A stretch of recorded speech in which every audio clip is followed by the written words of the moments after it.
RTV Bharat की इस खास पेशकश में मैं रमजान आप सभी का बहुत स्वागत करता हूं। आज मैं आपको ले चल रहा हूं ग्राम पंचायत हथन गांव में। वहां पर माजिद सरपंच से हमने ग्राम पंचायत के विकास को लेकर और उन समस्याओं को लेकर जिनसे गांव जूझ रहा है उसको लेकर हमने बातचीत की है।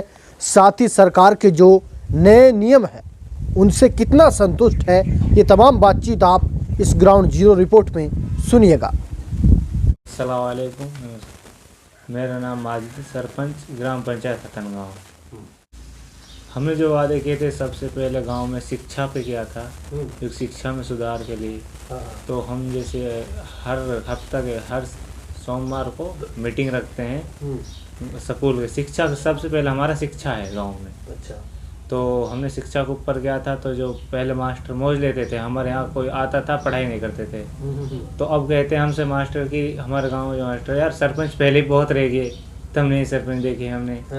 तो हमने कहा पहले जो रहा होगा, लेकिन अब सरपंच नहीं है। नो समझो हम गाँव के चुने हुए नुमाइंदा हैं, बिल्कुल, क्योंकि पूरे गांव ने भरोसा करके चुना है हमें। हमें पढ़ाई चाहिए भाई, तुमसे हमें दुश्मनी, हमें पढ़ाई करो हमारे गांव में जैसे कुछ सुधार आ सके। बिल्कुल। शिक्षा के साथ साथ में हमने गांव के जैसे कि साफ सफाई का और जैसे जो गांव में कीच हुई पड़ी है, गलियों को रास्तों को पक्का करवाने का। और हमारे यहाँ पे जैसे कब्रिस्तानों में लाइट उसके बाउंड्री नहीं है, जैसे नहीं पड़े हुए हैं, इन कब्रिस्तानों की कुछ मरम्मत करवा कर इनकी देखभाल में गांव की। और पूरे गांव में जैसे जो कि हम पूरे सारे भाइयों को एक साथ लेके चल रहे हैं। किसी ने दी ना दी, हमें सब सारे भाई ने एक साथ है हमारे। बहुत अच्छी बात है। सबसे बड़ी समस्या हमारे गांव में ये है कि रास्तों का निर्माण बहुत कम हुआ है। जगह जगह कीच वगैरह हैं, नालियाँ बड़े तरीक़ा से काम नहीं हो पाया, जैसे कि वे रुकी हुई पड़ी हैं। तो हम ये चाहते हैं कि अब जैसे आने वाले टाइम में हम इंशाअल्लाह ऐसा काम कर देंगे कि जो कोई भी देखेगा ये कहेगा काम क्या है सरपंच ने। बिल्कुल। मासिक भत्ता बढ़ाया वो बहुत अच्छी बात है, सरकार ने हमारे लिए किया। लेकिन ई टेंडरिंग का जो मसला है, इस 2 लाख का था 5 लाख का कर दिया सरकार ने। इसमें भी वे लगा दिए कि 5 ही काम कर सकता है सरपंच। लेकिन हम सरकार से कहना चाहते हैं, जिस ई टेंडरिंग का मामला है, गांव में कुछ भी काम हुआ है तो कोई उसे ठेकेदार करके चला गया, उसे नहीं पूछेगा कोई क्या काम कर गया ठेकेदार। लेकिन सरपंच पास आएगा, सरपंच ने ऐसा काम कराया। कुछ तकरीबन लॉकडाउन में हमारे गांव में एक टेंडर लगा था पशुओं का अस्पताल का। तो उसका जो टेंडर लगा था उस टाइम ठेकेदार ने काम किया था। तो उसमें क्या करा था ठेकेदार ने, खाली बीम भरकर खड़ी कर दिया। लॉकडाउन से अब तोड़ी 2-2.5 साल हो गई। पेमेंट उठा के ठेकेदार हमारे यहाँ से फरार है। अब कौन कह रहा सरपंच ने करवाया, सरपंच खा गया पैसा। सही बात है। इसमें नाम बदनाम सरपंच का हो रहा, सरपंच कुछ पता ही नहीं। तो सरकार से हम यही विनती करते हैं कि जो ये टेंडर का मामला इसे खत्म करके सरपंचों को 10 लाख पावर दी जाए। सरपंचों के हाथ में रहेगा तो सरपंच काम कराएगा। तो अब सरपंच पे सारा आरोप आता है ना गाँव का। तो जिस बिल्कुल कोई भी जो गांव में काम हो रहा तो सरपंच थ्रू होना चाहिए। हम तो ये कहना चाहते हैं सर, हमारी यही मांग है सरकारी टेंडरिंग को बढ़ाए, इसे 10 लाख तक की करे।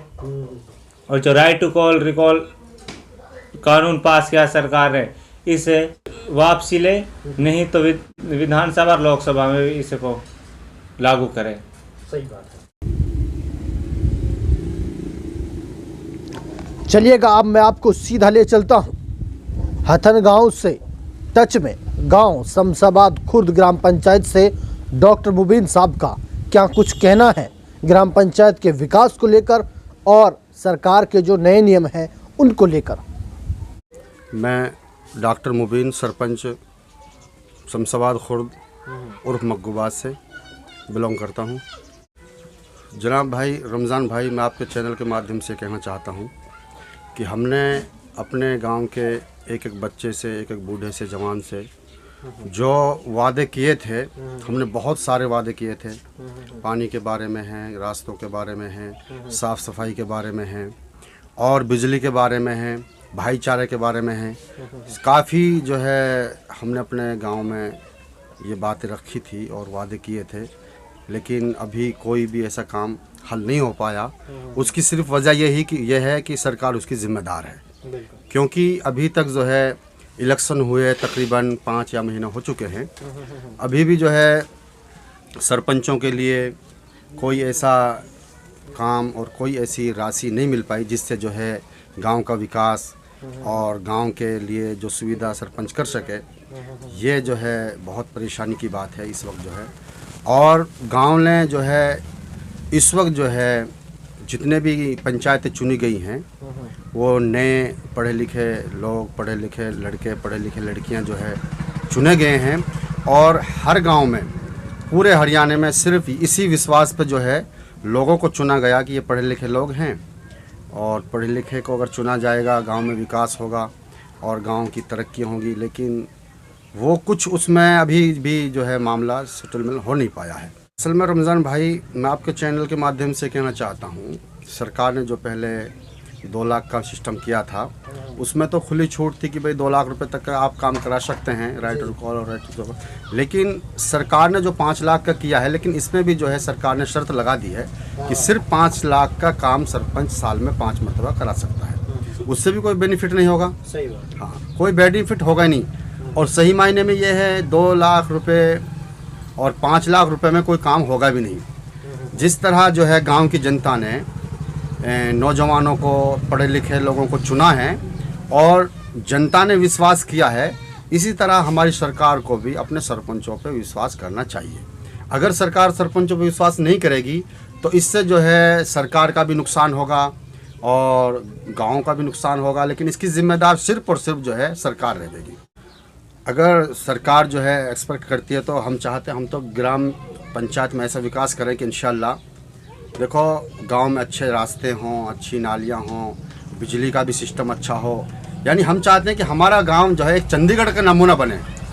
कब्रिस्तान है भाई, हमारे कब्रिस्तानों को जाके देखिए ग्राम शमशाबाद खुर्द में, आज तक कुछ नहीं है। रास्ते ख़राब हैं, आने जाने का रास्ता नहीं है, लाइट का प्रबंध नहीं है, बारिश हो जाती है तो लाइन ख़राब हो जाती है, कोई लाइट का सिस्टम है ही नहीं। बड़ी दिक्कतें हैं, लोग बहुत परेशान हैं। पानी का सिस्टम नहीं है। गांव के अंदर जो है चैम्बर बना हुआ है 15 सालों से, लेकिन आज तक पानी उसमें डला ही नहीं, पानी की सप्लाई नहीं हुई। इसलिए जो है भाई ये चीज़ें हैं।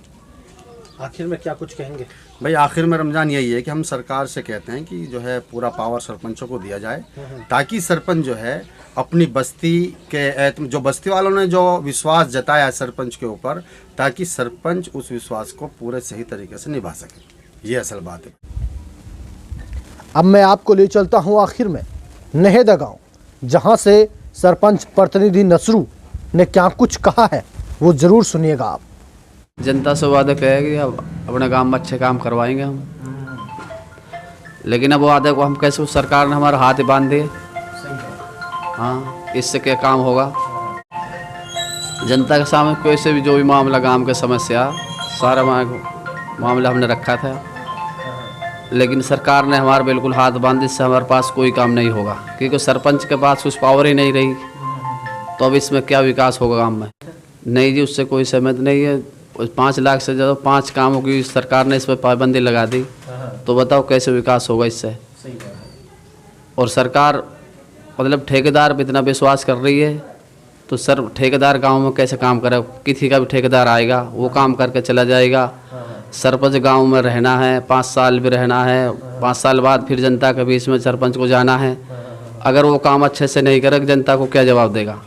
ठेकेदार तो किसी का भी आ जाएगा तो वो काम कर कर चला जाएगा, उससे कोई काम सही नहीं होगा। ई टेंडरिंग से, ई टेंडरिंग को जी ख़त्म करा जाए, इसके हम खिलाफ है। और सरपंचों को जो हक है वो पूरा उनको लिए मिला जाए। जी, जो ठेकेदारी की बोल रहे हैं, हमारे गाँव में ठेकेदारों ने काम किया है जी, जो गाँवों में लाइन दबी थी, अभी तक वो नहीं पड़ी, कोई उसमें कोई काम नहीं है, ना कोई चालू है, ना कुछ भी नहीं हो उसमें। ऐसे ही काम होगा ई टेंडरिंग से भी। पेमेंट अपनी उठाकर ठेकेदार ले गया। अब बताओ गांव में कितनी परेशानी है, रास्ता सारे ख़राब हो गए और वो ऐसे कैसे ही वो पड़ा है, कोई मामला आगे नहीं बढ़ा। खाली पैसे कमाने के बाद वो पैसा अपना ले गया, आगे इसमें कोई काम नहीं है जी। मुझ रमज़ान को दीजिएगा इजाज़त। अगर आपको अपना कोई सुझाव देना है तो हमें कॉल कर सकते हैं और हमें बता सकते हैं। मैं रमज़ान आपसे इजाज़त लेता हूँ। खुदा हाफिज़।